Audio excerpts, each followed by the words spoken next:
Il-Partit Laburista mar kontra r-rieda ta' residenti tal-Gargur u b'mossa sfaċċatament antidemokratika ġie il-vot b'saħħtu tal-Gargurin fl-aħħar elezzjoni lokali. Dan hekk kif għadet mozzjoni ta' sfiduċja fis-Sindku tal-Partit Nazzjonalista Helen Gawci, mozzjoni mresqa mill-Kunsillieri tal-Partit Laburista u bil-barka tal-ol uffiċjali fl-amministrazzjoni tal-Labor. Sabiex issa is-Sindku l-ġdid se tkun il-Kunsilliera tal-Labor Mara Jameli li f'Ġunju tal-2024 ġabet inqas minn nofs il-voti li kisbet Helen Gawci.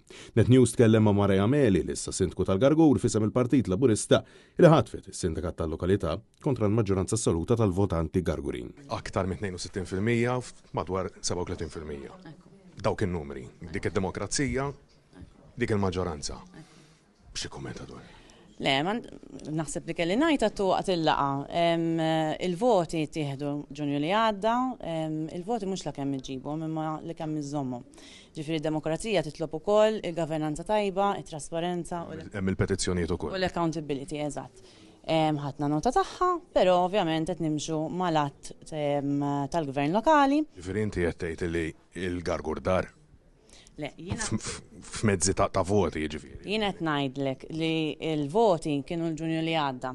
Illum il-ġurnata qed nitkellmu fuq siġġijiet. U qalb l-allegazzjonijiet fil-konfront ta' Helen Gawci stqarret illi għalissa m'hemm ebda evidenza ppreżentata biex tissostanzja dak il qed tallega. Is-siġġijiet qed naraw li d-demokrazija qed tiġi mxekkla b'nuqqas ta' governanza tajba u trasparenza. U provi. Kif diġà għadt. Provi. Fil-fatt jekk tħares lejn il-minuti ilna mill-bidu ta' din il-leġislatura insaqsu l-mistoqsijiet u s'issa għadhom qatt ma ġew imwieġba. Provi eżattament ma ġewx intavolati u il-vot kien maġġoranza għall-Partit Nazzjonalista u għadu.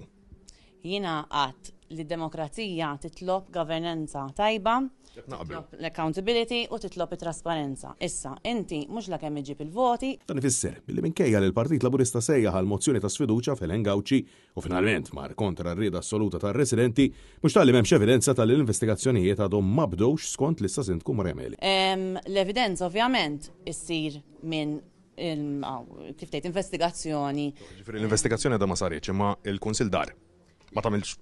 Aħna mxejna mal-att tal-gvern lokali. L-astant il-Partit Laburista ħataf dan il-Kunsill kontra r-rieda tal-familja ta' din il-lokalità bl-issa Sindku mhux talli ma ħadix din il-pożizzjoni talli qed tisħaq illi qed timxi b'mod demokratiku. Dan minkejja li ġiet preżentata petizzjoni firmata minn ta' residenti tal-Gargur sabiex Helen Gawci li ġabet aktar minn 800 vot fl-elezzjoni tal-Kunsilli Lokali li tfisser maġġoranza assoluta tibqa' sservi bħala Sindku tal-lokalità. Waqt il-laqgħa għamet kommozzjoni sieħa proprju wara li tieħed dan il-vot presidenti preżenti apertament jappoġġaw lil Helen Gawci fit-tmexxija tal-Kunsill Lokali.